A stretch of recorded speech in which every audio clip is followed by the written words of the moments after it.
Hey guys, how's it going? This is the second video of our series. So in this video, we're going to be covering what it feels like to breathe appropriately.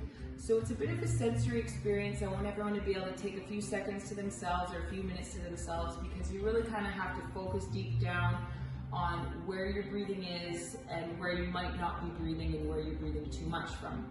So we do want to be breathing from our rib cage all the way down to our tummy, all the way down near our pubic bone. We want to be breathing out to the sides, and we want to be breathing into the back as well. Now when we breathe, we don't want to be causing any flexion or extension through the system. So you never want to have to breathe by moving our rib cage or flexing our lower spine. We have to be able to keep the system equal as everything moves around. Now if you have a hard time feeling this, you can use a belt at home, and you just kind of put it across your ribs, right below your chest. And when you breathe in, can you breathe in forward into the band? So it goes out that way. Can you breathe to the side so that the band opens? And when you move it down, same thing. Can you breathe into this aspect? Breathe into this aspect. Breathe into this aspect. So you can use the belt as feedback. Are my ribs breathing out to the sides? Is my tummy going out to the side? And are you as well breathing into the sides of the back here? Am I expanding through my back fascia and through the back muscles as well that are part of my deep core? So when you do this, you want to be doing this laying down so that you're really relaxed. You can have a hand on different aspects. You can have them on the ribs. So when you breathe in, are my ribs moving? Is my tummy moving? Is my lower abdomen moving?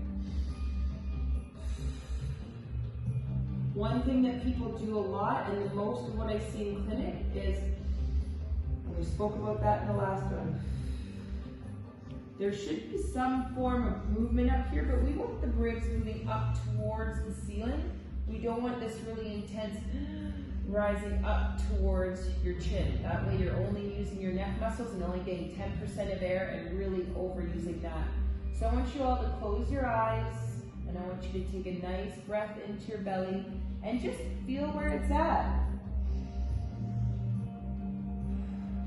Do you feel one side expanding more? On mine, I really feel this side expanding way out to the side, whereas this side feels quite restricted and like I can't get the air into it.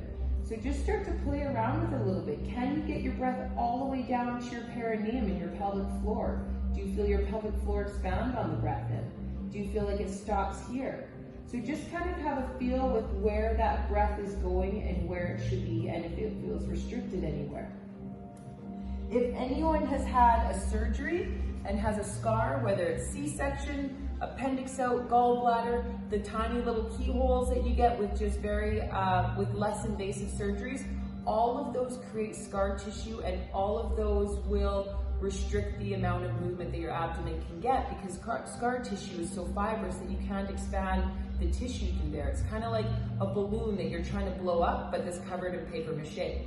So that requires a side treatment to learn at least how to release that scar tissue so that you can increase the extensibility, regain the extensibility of your muscles and your tissues, so that when you breathe in, it can move up and down. So for anyone that has scarring, it's going to be a little bit difficult to move past that, and that's where we can help you out with that if you wanted a session. But other than that, it could just be that your diaphragm's locked up. You know, it's been locked for years, anxiety, previous injury, trauma, anything like that that keeps your diaphragm, or just bracing, lifting too much, lifting too hard at the gym, and lifting without any breath out. Because if you can imagine, as you breathe out, the minute that you get the exhale done, your diaphragm, your abdomen is a deflated balloon. So if you've breathed out in 2 seconds, then you've lost all your stability and you're lifting a kettlebell off the ground with absolutely no stability there. You're just bracing as hard as you can with your diaphragm. So it could just be that the diaphragm just needs to be let go, because it's working for you every second of the day. Awesome, guys. In our next video, we're going to talk a little bit about how to release the diaphragm and how to use that to engage your core a little bit better. Thanks.